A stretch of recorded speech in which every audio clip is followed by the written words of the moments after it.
మన ప్రభువును రక్షకుడైన యేసుక్రీస్తు జీవం గల దేవునికి మహిమ కలుగును గాక.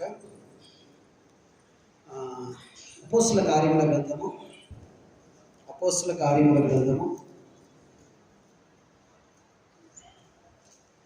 16వ అధ్యాయము.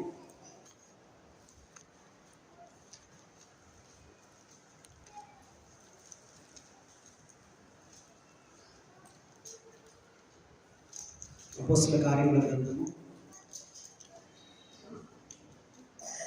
16వ అధ్యాయము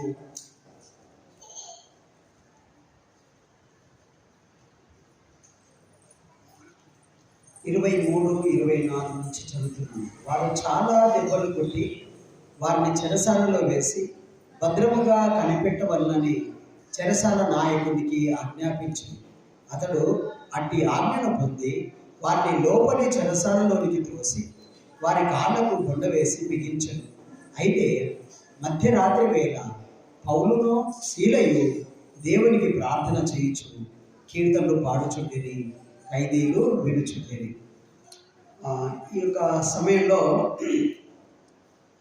ఒక యవనస్తురాలు పుట్టుక నుంచి మూగది మన వెనెల్లాగా మూగదే కాదు, చెవిటిది కూడా. అంతేకాకుండా అంగవైకల్యములు కలిగింది. అంటే అవుట్ స్ట్రక్చర్ సరిగా ఉండదు, బాడీ సరిగా లేదు, వంకరటిగా ఉంటుంది. మూగది, చెవిటిది. బాడీ ఎట్లుంటుంది అంటే ఇట్లా పాము షేప్ లాగా ఉంటుంది ఆమె. అయితే ఆమె ఆ అమ్మాయి వాళ్ళ తల్లి తండ్రి ఈ అమ్మాయి అంటే వాళ్ళకి లేక పుట్టిన కూతురు. ఆమె లేక పుట్టిన కూతురు పాములాకి ఇట్లా వంక ఉంటుంది, కళ్ళు మాత్రం కనిపిస్తాయి, వినిపిస్తుంది, కానీ మూగ, చెవిటి, అంగవైకల్యం కలిగి ఉంది. అయితే ఎంతోమంది వైద్యుల దగ్గరికి వెళ్ళి అంటే వాళ్ళకున్న ఆస్తి అంతా కూడా వ్యయపరచుకొని హాస్పిటల్ చుట్టూ తిరిగిండ్రు, మంత్రగాళ్ళ దగ్గరికి తిరిగిండ్రు. వాళ్ళు చెయ్యని పూజ లేదు, వెళ్ళని గుడి లేదు, ఎన్నో ప్రయత్నాలు చేశారు, లాస్ట్కి విఫలమైపోయారు. అయితే ఆ అమ్మాయి వాళ్ళ తల్లి తండ్రి చివరికి ఏం తీర్మానం చేసుకున్నారంటే ఇలా లాభం లేదు, ఈ అమ్మాయి జీవితం ఇంతే, ఈ అమ్మాయి బ్రతికి ఇంతే, ఇక ఇక్కడ ప్రయోజనం అయితే దొరకదు అని చెప్పి అనుకున్నారు. ఈ లోపల ఆ గ్రామానికి ఒక సువార్థికుడు వెళ్ళాడు. కరపత్రాలు తీసుకొని ఒక సువార్థికుడు వెళ్ళి కరపత్రాలు పంచుతూ ఉంటే ఈ అమ్మాయి వాళ్ళ ఇంటి ముందు వాకిట్లో కూర్చుంటే చూసి ఆ అమ్మాయి కూడా ఒక కరపత్రం ఇచ్చి వాళ్ళ తల్లిదండ్రులతో మాట్లాడి, యేసు ప్రభువు నిజమైన దేవుడు, మీరు నమ్ముకోండి, దేవుడు మీ యొక్క కూతురు పట్ల కార్యం చేయొచ్చు అని చెప్తాడు. చెప్పేసరికల్లా వాళ్ళ తల్లిదండ్రులు అంటారు, అన్ని పూజలు అయిపోయినాయి, అన్ని దేవుళ్ళకు పోకినాం, అన్నీ చేసినామయ్యా, ఇక ప్రయోజనం ఏమి లేదు, మానుకున్నాము అని చెప్పి వాళ్ళ తల్లిదండ్రులు అన్నీ చేసి ఉండొచ్చు, కానీ ఒక్కసారి యేసు ప్రభు గురించి మీరు చేసి చూడండి, దేవుడు మీ పట్ల కార్యం చేశాడని ఆ దైవజనుడు చెప్తాడు. చెప్పి ఆ కరపత్రం ఇచ్చి ఒక మాట చెప్పిపోతాడు ఆ అమ్మాయికి, వాళ్ళ తల్లిదండ్రులకి. మీ అమ్మాయి మూగది, చెవిటిది, మరి బాడీ శరీరం సరిగా లేదు, ఆరోగ్యం బాగాలేదు కదా, నేను చెప్పినట్టు చేయండి, దేవుడు తప్పకుండా నీ కూతురు పట్ల కార్యం చేస్తున్నాడు. ఏం చేయాలి అయ్యగారు అని అంటే, ఒక లాంగ్ నోట్బుక్ ఒకటి తెచ్చుకొని, ఒక పెన్ను తీసుకొని మీ కూతురు చేత ఒక విషయాన్ని నేను చెప్పినట్టు మీరు రాయండి అన్నాడు. లాంగ్ నోట్బుక్ తీసుకొచ్చి, పెన్ను తీసుకొచ్చి ఏమన్నాడు అంటే, యేసు రక్తమునకు స్తుతి మహిమ కలుగును గాక, ఆమేన్. ఇంతే, యేసు నామమునకు, యేసు రక్తమునకు స్తుతి మహిమ కలుగును గాక, ఆమేన్. ఇదే పేపర్ అంతా నీ కూతురుతో రాయాలే అనాలి అని చెప్పి ఆ దైవజనుడు ఆ సలహా ఇచ్చి వెళ్ళిపోయాడు.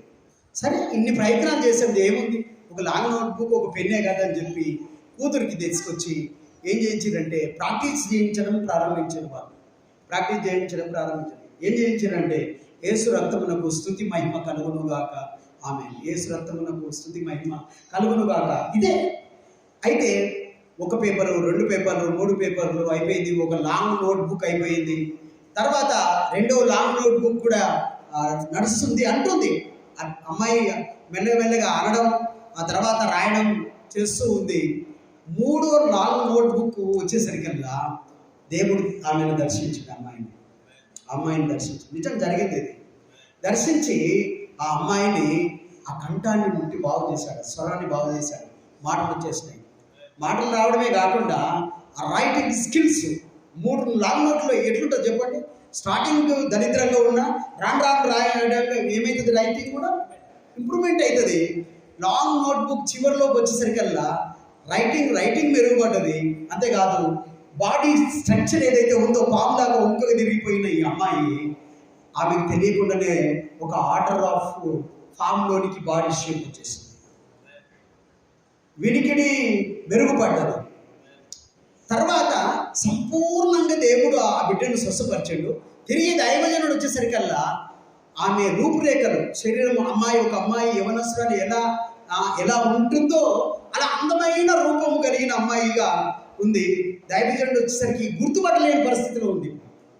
అంత చక్కగా దేవుడు ఆ బిడ్డను తాకింది. మనుషులకు అసాధ్యమే కావచ్చు, కానీ దేవునికి సమస్తము సాధ్యమే. ఇక్కడ ఒక్క విషయం నేను ఈరోజు మీ ముందు ఉంచాలనుకున్నా. ఏంటిదంటే, ఇక్కడ ఒక యవనస్తురాలు ఉంది. ఆ యవనస్తురాలికి పుతోను అనే ఒక దయ్యం పట్టింది. ఏం పట్టింది? ఒక దయ్యం పట్టింది. ఆ దయ్యం పడితే అంటే ఆ అమ్మాయి మీద ఈ దయ్యం ఉంటుంది. ఆ అమ్మాయి వాళ్ళ యజమానురాలు ఒక ఆమె ఉంటుంది. అయితే ఇప్పుడు ఈ మంత్రాలు అంటే పట్టుకొని మన దగ్గరకు వస్తున్నాడు కదా, ఒక్కొక్కరు వస్తుంటే వాళ్ళ పేరు చెప్తుంది. తర్వాత వాళ్ళకి జరగబోయేది చెప్తుంది. జరిగింది చెప్పేసరికల్లా అందరూ ఇస్తారన్న డబ్బు ఆమెకు వస్తుంది. అయితే ఆ దయ్యం పట్టిన అమ్మాయి ఒకరోజు ఏమంటుంది అంటే, పౌలు శీలను ఏమంటుందంటే, ఈ మనుషులు చూడండి 17వ వచనం, 16వ అధ్యాయం 17వ వచనం. సౌలును మమ్మను వెంబడించి ఈ మనుషులు సర్వోన్నతుడైన దేవుని దాసులు. ఈ యొక్క అపవిత్ర ఆత్మ పట్టిన ఈ అమ్మాయి పౌలు శీలను ఏమంటుందంటే, సర్వోన్నతుడైన దేవుని దాసులు వీళ్ళు. అంటే భూమాకాశాలు సృజించిన యేసు ప్రభు యొక్క సేవకులు అన్నది అపవిత్ర ఆత్మ. అయితే వీళ్ళు ఇదంతా కూడా ఫిలిప్పి అనే పట్టణంలో జరుగుతుంది. ఫిలిప్ పత్రిక ఉంది కదా, ఆ ఫిలిప్ అనే పట్టణంలో జరుగుతుంది. మాసిదోనియా దేశానికి ఫిలిప్ క్యాపిటల్ సిటీ. ఆ క్యాపిటల్ సిటీలో ఈ అపవిత్రాత్మ పట్టిన ఆమె. అయితే అదే ప్రాంతంలో లూదియా అనే ఒక భక్తి కలిగిన దైవజనురాలు లేదా విశ్వాసరాలు ఒక లూదియా ఉంది. ఆమె సమక్షంలో ఇదంతా జరుగుతుంది. అయితే ఆ అపవిత్రాత్మ పట్టిన అమ్మాయి ఒకటే, వీళ్ళు పరిచర్య పోతూ ఉన్నారు, వస్తూ ఉంటే ఈ అపవిత్రాత్మ ఏమంటుంది అని అంటే, సర్వోన్నతుడైన దేవుని దాసులు వీళ్ళు అంటున్నారు. పోతుంటే వస్తుంటే అంటూనే ఉన్నారు. పౌలు శీలను ఏం పట్టించుకోలేదు, లాస్ట్కు వదిలేసారు. విసిగిపోయి ఒక రోజు ఏమన్నాడు పౌలు దైవజనుడు అంటే, 18వ వచనంలో, ఆమె ఇలాగూ అనేక దినములు చెప్పుచుండెను. ఎన్ని దినాలు చెప్పిందట? అనేక దినాలు చెప్తుంది. ఏం చెప్తుంది? వీరు సర్వోన్నతుని దేవుని దాసులు అని చెప్తుంది. ఊకే ఈ దయ్యము పోతుంటే వస్తుంటే మనల్ని డిస్పెండ్ చేస్తుందని చెప్పి పౌలు దైవజనుడు వ్యాకులపడి దాని వైపు తిరిగి, నీవు ఈమెను వదిలిపోమ్మని యేసుక్రీస్తు నామమున ఆజ్ఞాపించుచున్నానని ఆ దయ్యముతో చెప్పాను. వెంటనే అది ఆమెను వదిలి వెళ్ళిపోయింది. జస్ట్ గంతే అనేసరికి ఆ అపవిత్రాత్మ పట్టిన ఆ యవనస్తురాలు విడుదల పొందింది. కానీ ఆమెను కంట్రోల్లో పెట్టుకొని పైసలు సంపాదిస్తున్న ఆమె ఏం చేసిందంటే, ఆ ఊరిలో ఉన్న వాళ్ళందరికీ లాభం పోయిందని చెప్పి, ఏం పోయిందంట? లాభ సాధనం పోయినని పౌలును శీలను పట్టుకొని గ్రామపు చావడిలోనికి అధికారుల యుద్ధకు ఈడ్చుకొని పోయిరి. ఈ అమ్మాయి బాగుపడ్డదన్నది కాదు. ఇప్పుడు ఏంది, మాకు వచ్చే లాభం లేకుండా పోయిందని చెప్పి పౌలును శీలను ఏం చేసిరంట? ఈడ్చుకొని పోయారు. గ్రామము చావడిలోనికి అంటే రచ్చబండ దగ్గరికి, పెద్దల దగ్గరికి ఈడ్చుకొని పోయారు. ఈమె డబ్బులు ఇచ్చేది కదా, ఎందుకంటే వీళ్ళకు కూడా ఏమో చెప్పి ఉంటుంది కాబట్టి అందరూ కలిసి పౌలును శీలను ఏడ్చుకొని పోతే ఎట్లుంటుంది చెప్పండి? బాడీ ఏమవుతుంది రోడ్డు మీద ఏడ్చుకపోతే? చెక్కిపోదా? ఏడి కాడికి స్కిన్ అంతా తొలగిపోతుంది. అయితే స్కిన్ తొలగిపోయిన తర్వాత వాళ్ళందరూ కలిసి ఏమన్నారు అంటే 22లో, అప్పుడు ఆ జనసమూహము వారి మీదికి దొమ్ముగా వచ్చును, న్యాయాధిపతులను వారి వస్త్రమును లాగివేసి బట్టలిప్పేశారు. తర్వాత వారిని బెత్తెములతో కొట్టవలనని ఆజ్ఞాపించిరి. వారు చాలా దెబ్బలు కొట్టి వారిని చెరసాలలో వేశారు అని రాసింది. వస్త్రాలు ఇప్పేశారు, ఏడ్చుకుంటూ పోయింది మొదట. తర్వాత వస్త్రాలు ఇప్పేశారు. తర్వాత ఏం చేశారు? చాలా దెబ్బలు కొట్టి చెరసాలలో వేశారు. ఇది జరిగిన సంఘటన. అంటే ఒళ్ళు పగిలి పూర్ణమైపోయింది. సమాజం అంతా కూడా తీసుకొని వెళ్ళి జైల్లో వేసింది. అలాంటి జైల్లో వేస్తే వీళ్ళు ఏం చేస్తున్నారంట, అక్కడ మధ్యరాత్రి 24లో చూడండి, చెరసాలలో ఆయనకు ఆజ్ఞ వేయమని ఆజ్ఞాపించింది. అతడు వారిని అట్టి ఆజ్ఞ పొంది వారిని లోపలికి చెరసాలలోనికి త్రోసి వారి కాళ్ళకు బొండ వేసి బిగించెను. ఏం చేశారంట? కాళ్ళకు చేతులకు సంఖ్యలు వేసి బొండ వేసి బిగించారు. అంటే కాళ్ళకు సంఖ్యలు వేసి చేతులకు సంఖ్యలు వేసి మోకాళ్ళను మధ్య మోచేతులకి మధ్యలో రోకల బండ ఒకటి పెడతారు, కర్ర. 7 కాడికి నరాలన్నీ జుబ్బుమంటాయి. అప్పటికే చాలా దెబ్బలు కొట్టిరు, బట్టలు ఇప్పేసిరు, రోడ్డు మీద ఇడుచుకొని పోయిరు, జైల్లో వేశారు. ఇలాంటి పరిస్థితుల్లో పౌలు శీలలు చేసిన పని ఏంటిదంటే, అయితే మధ్యరాత్రి వేళ పౌలును శీలయు దేవునికి ప్రార్థన చేయుచు ఏం చేస్తున్నారంట? కీర్తనలు పాడుతూ ఉన్నారంట, ప్రార్థనలు చేస్తున్నారంట. మనం అయితే ఏమంటాం? నువ్వు మనసు ఎరిగిన దేవుడు, ఒళ్ళు వలిగిపోయింది ప్రభు, ఇప్పుడు ప్రార్థన అయితే చేయలేను, ఇప్పుడైతే పంత అని పండుకుంటాం. కానీ ఒళ్ళు కూనమైపోయినా బట్టలిప్పేసి దిగంబరిగా నిలబెట్టి హింసించిన వాళ్ళు చేసింది ఏంటంటే స్తుతి ఆరాధన చేశారంట. ఏం చేశారు? మీరు దయచేసి మన దగ్గర ఇప్పుడు మనం వాడుతున్నాం కదా, ఇర్విన్ పాస్టర్ గారి యొక్క సాంగ్స్ బుక్ లాస్ట్లో ఒక 1015 స్థుతులు ఉంటాయండి. స్తుతి చేయనీకి రాదు మీకు, నేను చెప్తున్నా కదా, స్తుతి చేయడానికి వస్తలేదు. స్తుతి అంటే ఇంకా ఇయ్యి కాదు, కాపాడు, దీవించు, ఆశీర్వదించు. ఇక ఇచ్చినవి చాలు. ఇచ్చినట్టుకి ఏం చేయాలంట? దేవానికి స్తోత్రం అనాలి. పౌలు శీలలు ఒళ్ళు వగలగొడితే ఏం పాడినంట? స్తుతియు మహిమ ఘనత నీకే అని పాడిరంట. యుగ యుగాలు నీకు మహిమ కలుగును కాక. ఒక కథ ఉంటుంది సండే స్కూల్ పిల్లలది. దేవదూతలు అంట కిందల కాడనే భూమి మీదకి వస్తారంట. ఎన్ని గంటలకు? ఉదయం 4 గంటలకు 3 గంటలకు బయలుదేరి వస్తారంట. గంపలు తీసుకొని వస్తారనే ఒక కథ ఉంది. వచ్చి స్తుతి చేసే గంప అనేది ఒకటి, విజ్ఞాపనల గంప అని 2 దేవదూతలు భూమి మీదకి వచ్చిపోతే విజ్ఞాపన గంప నిండి మనములన్నీ పొలిరి కింద పడుతుంటాయంట. స్తుతిలో గంపలో అడుగు భాగాన 7 కొన్ని ఉంటాయంట. మీకు వందనాలు అన్నది. దేవుడు అన్నాడంట, ఇన్ని మేలు చేసిన కదరా, ఒక్కటి చెప్పలేదా? ఆయన చెప్పరయ్యా, వాళ్ళు అడుగుడే తెలుసు. దించు అన్నారు, ఇంకా నీవు దిగిరా అన్న. ఆశీర్వాదాలు దించాలి, ఆరోగ్యం దించాలి, డబ్బు కావాలి, సంపద కావాలి, ఇదే దించుడే. వీళ్ళు స్తుతిస్తలేరు అని దేవుడు ఎదుట దూతలు సాక్ష్యం ఇచ్చినాయి అంట. నేనేమంటాను తెలుసా, రోజు 1-2 వచనాలు కంఠం చేయండి, అందులో స్తుతులు. దేవుడు ఏమై ఉన్నాడు, తండ్రి అయిన దేవుడు ఏమై ఉన్నాడో స్తుతులలో రాసున్నాడు. కుమారుడైన దేవుని గురించి ఆయన వర్ణన రాసింది, పరిశుద్ధాత్మ గురించి వర్ణన రాసింది, ఇజ్రాయేళ్ల పట్ల దేవుడు చేసిన కార్యాలు, అద్భుతాలు అందులో రాసుని. మీరు స్తుతించండి. మీరు నమ్ముతారో లేదో, నేనైతే రోజు ఇంచుమించు తక్కువ అరగంట స్తుతించకుండా ఏ ఒక్కటి అడగను నేను. మీకు తెలుసో లేదో, నోరంతా పగిలి పుండ్లై రక్తం కారిన, దేవా కృపనిచ్చినందుకు మీకు వందనాలు, ఇంత మంచి ఆరోగ్యం ప్రార్థన చేయడానికి టైం ఇచ్చినందుకు వందనాలని దేవుని స్తుతించడం జరిగింది.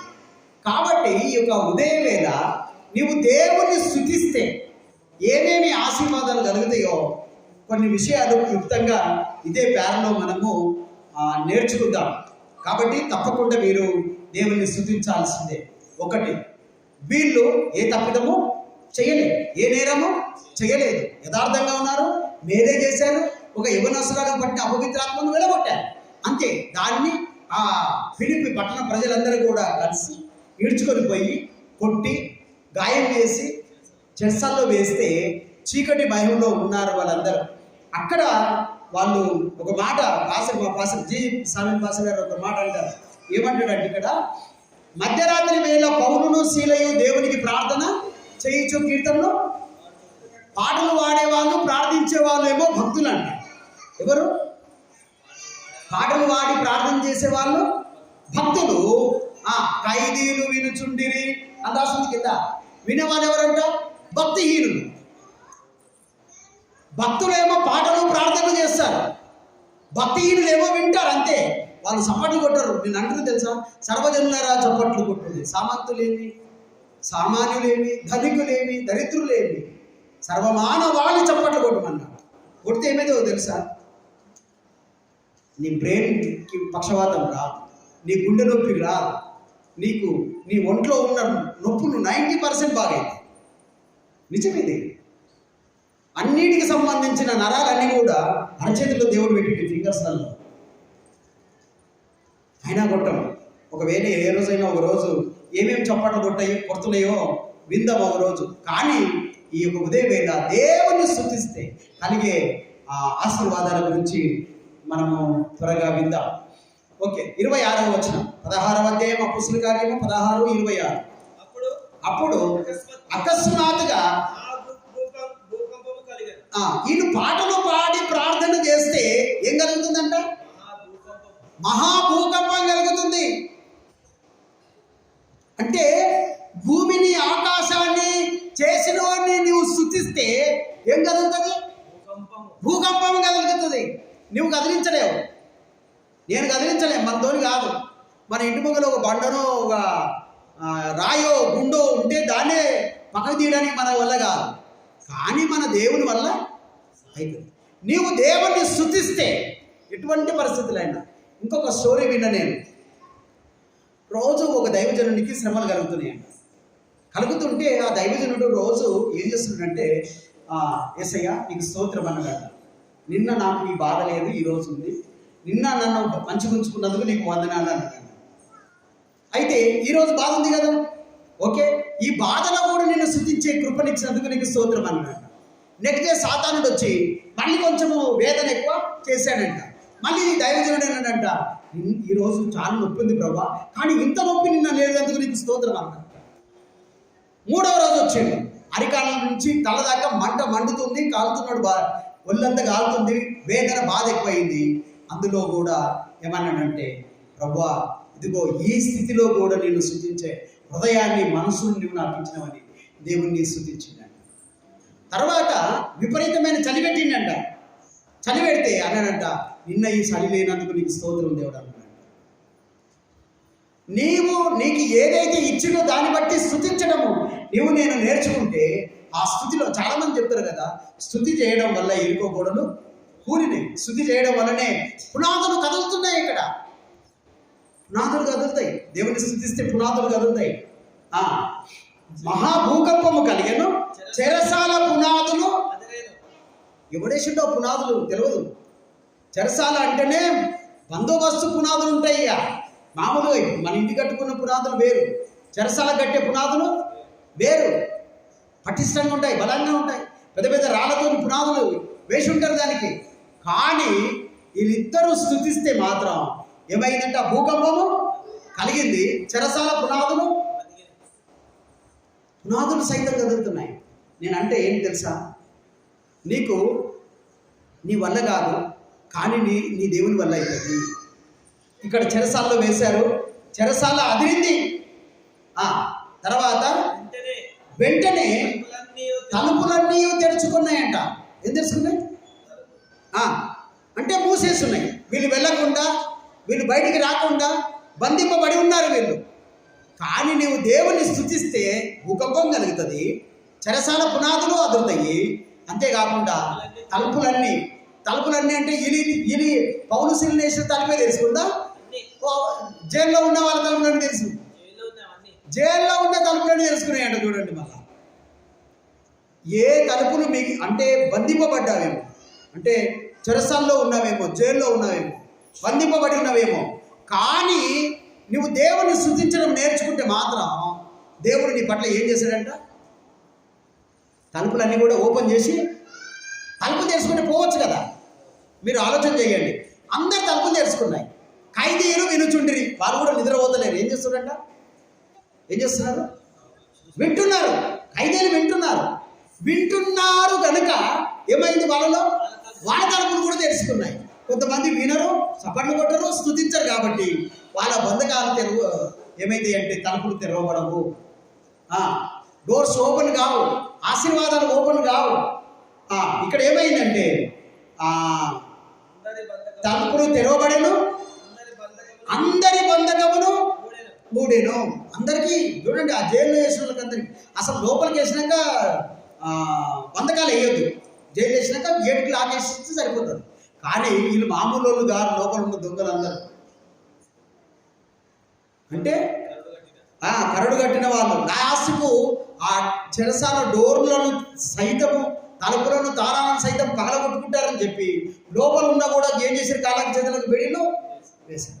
అందరి బంధకాలు ఉండింది, అందరి తలుపులు తెరచబడ్డాయి. తెరచబడ్డ తర్వాత వీళ్ళు పాటలు విని ప్రార్థన చేసి, అంటే పాటలు పాడి ప్రార్థన చేస్తే వీళ్ళు విని మారు మనసు పొందిరు కాబట్టి అందరు పారిపోలే.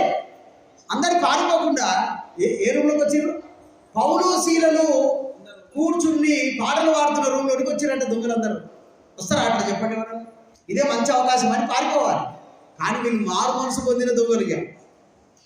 అంటే నువ్వు స్తుతిస్తే భూకంపం కలుగుతుంది, నువ్వు స్తుతిస్తే పునాదులు కదులుతాయి, నువ్వు స్తుతిస్తే బంధకాలు తలుపులన్నీ తెరవబడతాయి, బంధకాలన్నీ కూడా విడిపడతాయి. అంతేకాదు దొంగలు మారు మనసు పొందుతారు స్తుతిస్తే. కాబట్టి అందరి బంధకాలు ఊడేను అని రాసింది. ఓకే, 27. అంతలో చెరసాల నాయకుడు మేలుకొని తలుపులన్నీ తెరిచి ఉండుట చూసి ఖైదీలు పారిపోయి అనుకొని కత్తి చూసి తన్ను తాను చంపుకొని పోయెను. అప్పుడు పౌలు, నీవు ఏ హానియు చేసుకొనవద్దు, మేమందరము ఇక్కడనే ఉన్నామని. చెరసాల నాయకుడు ఏమనుకుంటున్నాడు? అందరూ పోయి ఉంటారు, తెల్లారితే అది పబ్లిక్కి, గవర్నమెంట్కి తెలుస్తుంది, నా ఉద్యోగం పోతుంది, నన్ను చంపేస్తారు. వాళ్ళు చంపడం కంటే హింసించి నా మట్టుకు నేనే కత్తి తీసుకొని చచ్చిపోతే ఆ హింస తగ్గుతుంది అని చెప్పి మనోడు కత్తి తీసుకొని తను తాను ఆత్మహత్య చేసుకోవాలి అనుకుంటుండు. అందరూ తలుపులు తెరవబడ్డాయి, దొంగలు అందరు వారిపోయారు. ఇక నేను చచ్చిపోతా, నన్ను చంపుతారు వీళ్ళు, కాబట్టి నేనేం చేయాలి? నేనే చచ్చిపోవాలనుకున్నాడు అనుకొని గట్టి అన్నాడు. కాబట్టి ఆ విషయం అంతా ఎవరికి వినబడ్డది? పౌలు శీలకు వినబడ్డది. పౌలు శీలకు వినబడితే ఆయన అంటాడు, మేమందరం ఇక్కడనే, అందరు ఇక్కడనే ఉన్నారంట, అక్కడనే ఉన్నారంట, అందరు అక్కడనే ఉన్నారంట. తర్వాత ఏమైందో చూడండి. చెప్పి లోపలికి వచ్చి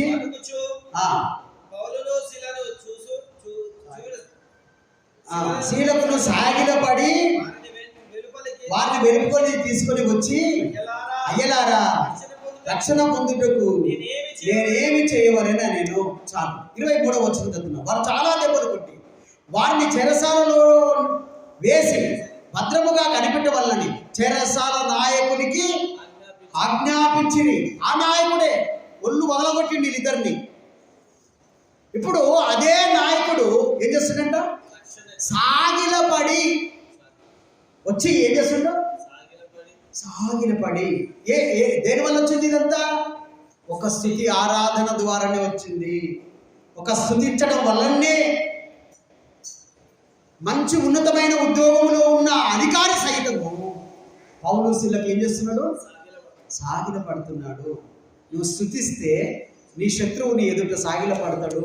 అంత శక్తి స్తుతి ఆరాధనకు ఉంది. సాగిల పడ్డాడంట అని అంటాడు. అయ్యలారా, రక్షణ పొందుటకు నేనేమి ఏం కోరుకుంటుండే? ఇప్పుడు రక్షణ. దొంగలు రక్షింపబడ్డారు అలా. ఇప్పుడు చెరసాల నాయకుడు కూడా అంటే ఇంకో మాట చెప్పాలంటే పోలీస్ డిపార్ట్మెంట్లో ఆ రోజు ఉద్యోగంలో ఉన్న వాళ్ళందరూ ఏమై ఉన్నారు ఇప్పుడు? రక్షణ అంటాడు అక్కడ. ఏమంటాడంటే అయ్యలారా, రక్షణ పొందుటకు నేనేం చేయవల్ల నేను, అందుకు వారు ప్రభువైన యేసునందు విశ్వాసం ఉంచుము, అప్పుడు నీవును నీ ఇంటి వారును రక్షణ పొందుదురని చెప్పాను అని రాసు.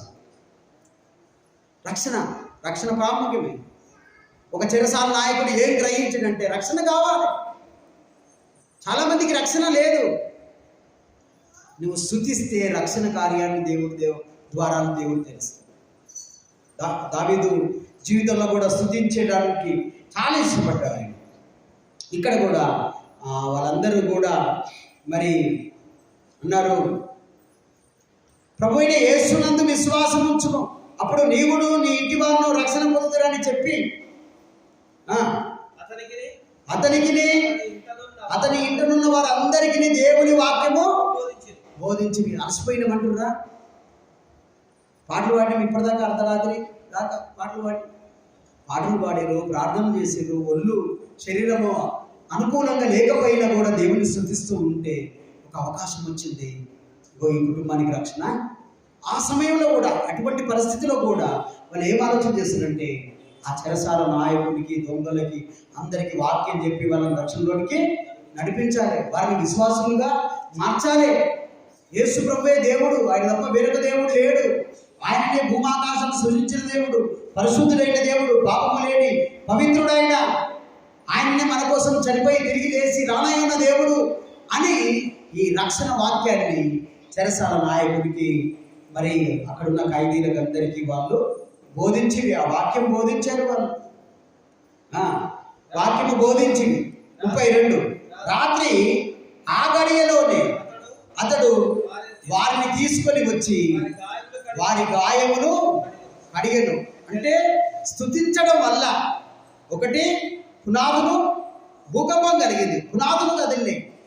తర్వాత తలుపులు తెరవబడ్డాయి, బంధకాలన్నీ కూడా ఊడిపోయినాయి. వాళ్ళందరికీ మారు మనసు కలిగింది, నాయకుడికి మారు మనసు కలిగింది, విశ్వాసంలోనికి వాళ్ళు వచ్చేసారు. సాగిల పడ్డాడు, విశ్వసించిండు. ఇప్పుడు ఏం చేస్తుందంటే ఆ గడియలోనే అతడు వారిని తీసుకొని వచ్చి ఇంటికి తీసుకొచ్చి ఏం చేస్తుందంట, వారి గాయాలు కడుగుతున్నా. అంటే స్తుతిస్తే నీ శత్రువు నీ గాయాలు అడుగుతాడు. అంత శక్తి స్తుతి ఆరాధన ఉంది. అందుకే దేవుణ్ణి మానక దేవుణ్ణి స్తుతించాలి. 103వ కీర్తన చదువుకున్నాం కదా, నా ప్రాణమా యెహోవాను సన్నుతించుము, నా అంతరంగమందున్న సమస్తమా ఆయన పరిశుద్ధ నామమును సన్నుతించుము. ఆయన నామాన్ని స్తుతి ఆరాధన చేయాలి. అంతే. నీ వల్ల దేవుడు కోరుకున్నది ఏంటంటే అదొకటే, నీకేమిచ్చినా ఎందుకు ఇచ్చిందంటే నువ్వు ఆయనను ఆరాధించడం కోసమే. ఇక్కడ కూడా ఇంటికి తీసుకొచ్చి వారి గాయములు కడిగను. వెంటనే అతడును అతని ఇంటి వారందరూ బాప్తిజము పొందిరి. ఒకవేళ మీరు ఆలోచన చేయండి, చాలా దెబ్బలు కొట్టింది ప్రభు. జైలు కాడికి వెళ్ళి, అంటే పుతోలు దయ్యం ఇంటి కాడికి వెళ్ళి జైలు దాకా ఈడ్చుకొచ్చింది ప్రభు. ప్రార్థన చేయలేము నాయన, పాటలు పాడలేము ప్రభు. ఈ రాత్రి పడుకోవడం మంచిగా అయితే స్వస్థపరిస్తే పొద్దుగాలి ఆరాధన చేద్దాం అని అన్నింటి దొంగలు మారు మనసు పొందేవారా? చెరసాల నాయకుడు మారు మనసు పొందేవాడా? చెరసాల నాయకుడు 23లో చాలా కొట్టి ఆజ్ఞ జారీ చేసిండు. ఇప్పుడు అతడే సాగిల పడ్డాడు, అతడే గాయాలు కడుగుతున్నాడు, అతడే ఇంటికి తీసుకొచ్చాడు.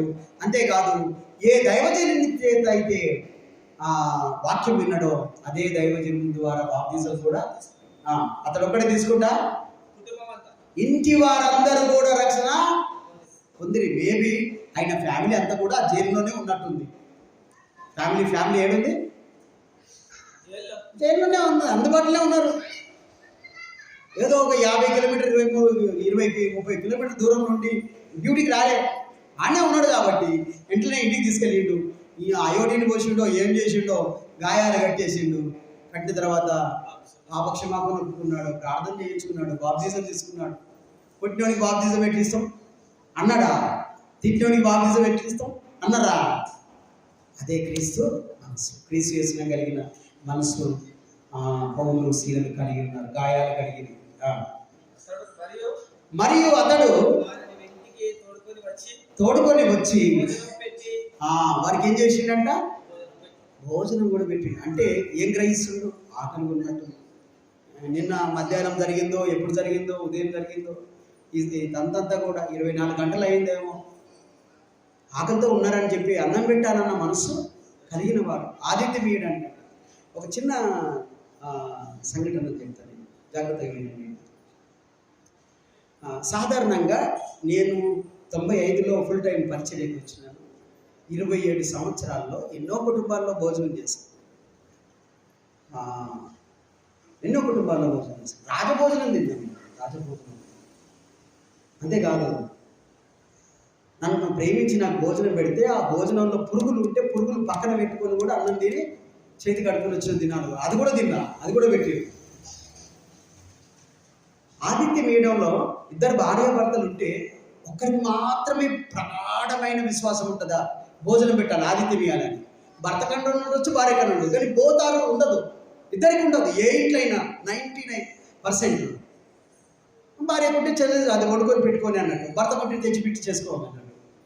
అయితే ఒక కుటుంబంలో ఒక విశ్వాసి కుటుంబంలో ఆ సంఘ పెద్ద, అతడు వినడో వాక్యం విన్నాడు, అతడు ఎవరు వచ్చినా వాళ్ళకి భోజనం పెట్టాలన్నది ఒక ఆశ అతనికి ఉంది. సాధారణంగా పురుషులకు ఆదిత్యమీయాలని ఉంటే ఇంటికి తీసుకెళ్ళి అయ్యగారు వచ్చాడు భోజనం పెట్టు అంటుంటాం. ఇంకా ఉన్నదా, బియ్యం ఉన్నాయా, నీళ్ళు ఉన్నాయా, కొన్నిసార్లు నేను కూడా ఛాయ్ పెట్టంట, కానీ పాలు ఉండేవాడు. మళ్ళీ పాసరం వచ్చి ఇట్లా అంటే లోపలికి పోయి చూసి పాలు లేవు, శేఖర లేదంటే మళ్ళీ పోయి తెచ్చి ఏం చూడడం ఆలోచన చేస్తుంది. అయితే ఒక రోజు ఏమైంది, ఈ సంఘ పెద్దకి భోజనం పెట్టాలనే ఆశ ఒకటి ఉంది కాబట్టి వచ్చినాను. ఎవరు కొత్తగా చర్చికి వచ్చినా వాళ్ళందరికీ తీసుకుపోతాడు, ఇంటికి తీసుకుపోతాడు, భోజనం పెడతాడు. పాస్టర్కి కూడా పెడతాడు, విశ్వాసులకు కూడా ఎవరు కొత్తగా వస్తే దూరంకి వస్తే వాళ్ళకి భోజనం పెడతాడు. ఇంటి ఆమె ఉంది కదా, ఈమె ఏంటంటే ఎవరిని ఒకటి తోలుకొస్తాడు, వండుమంటాడు, పెట్టమంటాడు అని చెప్పి ఈమె విసిగిపోయి ఒకరోజు ఏం చేసింది అని అంటే, సండే రోజు 2 యవనస్తులు భర్త పిలుచుకొచ్చి వీళ్ళకి భోజనం పెట్టి నేను చికెన్ తీసుకొస్తానని చెప్పి ఈయన పోయేసరికల్లా ఈమె భోజనము అంటే ఏం చేస్తుందంటే రోలు తీసుకొని రోకలు తీసుకొని రోడ్లు వేసి ఒడ్లు దంచుతుంది ఏడుస్తుంది. వీళ్ళిద్దరు చూస్తున్నారు. చూసి అడిగారు, ఏమైందమ్మా, ఎందుకు ఏడుస్తున్నావు నువ్వు అని అంటే, ఇక ఏం చెప్పున్నమాట అని చెప్పి ఇట్లా శివుడు ఇట్లాంటది, కళ్ళు ఇట్లాంటది, ఏడుస్తుంది, దంచుతూనే ఉంటుంది. అయితే ఎందుకు ఏడుస్తున్నావు చెప్పమ్మని అంటే, అయ్యో నేను ఇన్ని రోజులు మా ఆయన చెప్పినంత భోజనం అని పెట్టినా మీకు తెలియదు, అసలు ఆయన భోజనానికి పిలిచినని మీరు వచ్చారు, కానీ ఆయన మరి ఈరోజు మీ ఇద్దరిని బలి ఇయ్యాలని కోరుకున్నాడు. ఏం చేయాలి, మిమ్మల్ని ఇద్దరిని బలి ఇయ్యాలనుకున్నాడు. మీదే ఆయన నమ్మి మీరు వచ్చిన భోజనానికి మిమ్మల్ని చూస్తే నా పానం కనికరం కొడి నాకు ఏడుపు వస్తున్నది. అయ్యో మీ దినం నా దినం అయిపోయింది ఎంత అనిస్తుంది, ఏముంటుంది ఏడుస్తుంది. ఆనిద్దరు ఏమనుకుంటారు, అయ్యో భోజనానికి పిలిచండి కదా అని చెప్పి అలా అనుకుంటారు. అని అంటది, ఇదిగో ఈ రోకలే ఉంది కదా, ఈ రోకలతోనే ఈ నెత్తి వాళ్ళు కొడతాడని చెప్తుంది. ఇక వాళ్ళిద్దరికి భయం అయ్యి వాళ్ళిద్దరేం చేస్తారంటే, అమ్మ ఈ సార్ వచ్చే లోపల మేము పోతామని చెప్పి వీళ్ళు లేచిపోయేసరికల్లా ఈయన చికెన్ తీసుకొని వస్తుంది. వచ్చేసరికల్లా ఏమైంది, ఇంటికి దొరికొచ్చిన ఇద్దరు ఎక్కడ పోయారు అంటే, ఏం లేదయ్యా వాళ్ళు లేట్ అవుతుందని చెప్పి వెళ్ళిపోయారు అని అంటే, ఈమె ఏమంటుందంటే, ఈ రోకలు ఏమన్నా రాళ్ళు నన్ను నేను ఇయ్యలేదు, ఇయ్యొద్దు అవే రోకలు అడిగితే రోకలు ఇయ్యవా, సరే వాళ్ళకి భోజనం మనం పెట్టలేదు, రోకలు అడిగితే రోకలు ఇచ్చేది ఉండే కదా, నువ్వు ఎందుకు ఇయ్యలేదని భార్య అని అంటాడు. భార్య ఏమంటుందంటే, మళ్ళీ నిన్ను అడగకుండా ఇస్తే బాగుండదు కదా అయ్యా, వాళ్ళు ఇప్పుడే వెళ్ళిపోయారు అని అంటే, అయ్యో ఆకలి కొనికి అట్లా పంపినావు, నువ్వు చికెన్ అయితే ఉండు, ఒకవేళ వాళ్ళు కలిస్తేనేమో ఈ రోకలు ఇచ్చి వస్తంటే, లేదంటే నేనే వస్తానని చెప్పి రోకలు తీసుకొని ఈయన వెనకే పోతుంటాడు. వాళ్ళకి ఏం తెలుసు, రోకలు తీసుకొని నెత్తి పగల కొడుతుంది. ఈయన రోకలు తీసుకొని ఉరుకుతుంటాడు, వాళ్ళేమో నెత్తి వాళ్ళ నీకే వస్తుంటారు అని చెప్పి వాళ్ళు పరిగెత్తుతూ ఉంటారు.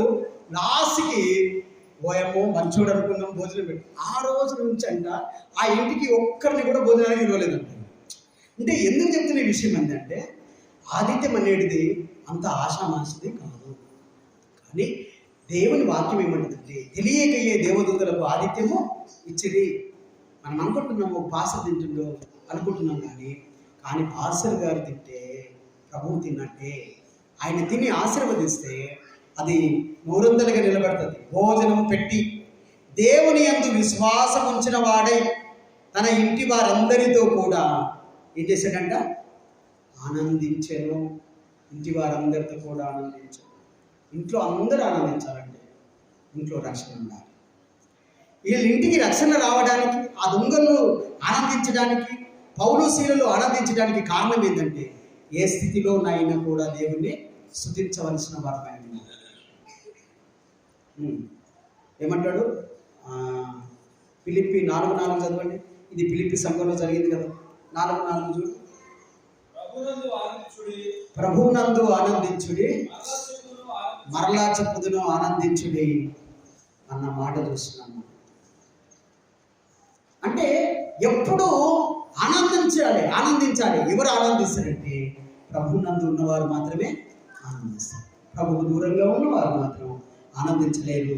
కాబట్టి ఆ ఇంటి వారందరూ ఆనందించారు. పౌలు శీలలు కూడా రక్షింపబడ్డారు కనుక వాళ్ళు ఆనందించారు. చెరసాలలో ఉన్న దొంగలందరూ కూడా రక్షింపబడ్డారు కనుక వాళ్ళు కూడా ఆనందించారు. ముఖ్యంగా చెరసాల నాయకుడు కుటుంబము రక్షింపబడ్డది కనుక వాళ్ళు కూడా ఆనందించారు. కాబట్టి మనము మన కుటుంబాలన్నీ కూడా ఆనందించాలి అంటే ఏం చేయాలి? దేవుని స్తుతించాలి. ఎటువంటి పరిస్థితిలోనైనా దేవుని స్తుతించవలసిన వారుగా ఉన్నారు.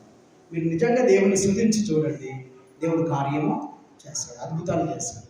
స్తుతిస్తే తక్కువ అడగాలి, ఎక్కువ దేవుణ్ణి స్తుతించాలి. కాబట్టి పౌలు శీలలో దేవుణ్ణి స్తుతించడం వల్ల చెరసాలలో ఉన్న దొంగలకు రక్షణ, చెరసాల నాయకుడి కుటుంబానికి రక్షణ, దైవజనులకు ఆనందం, ఫిలిప్పి పట్టణం సంఘం అంతా కూడా ఆనందించింది.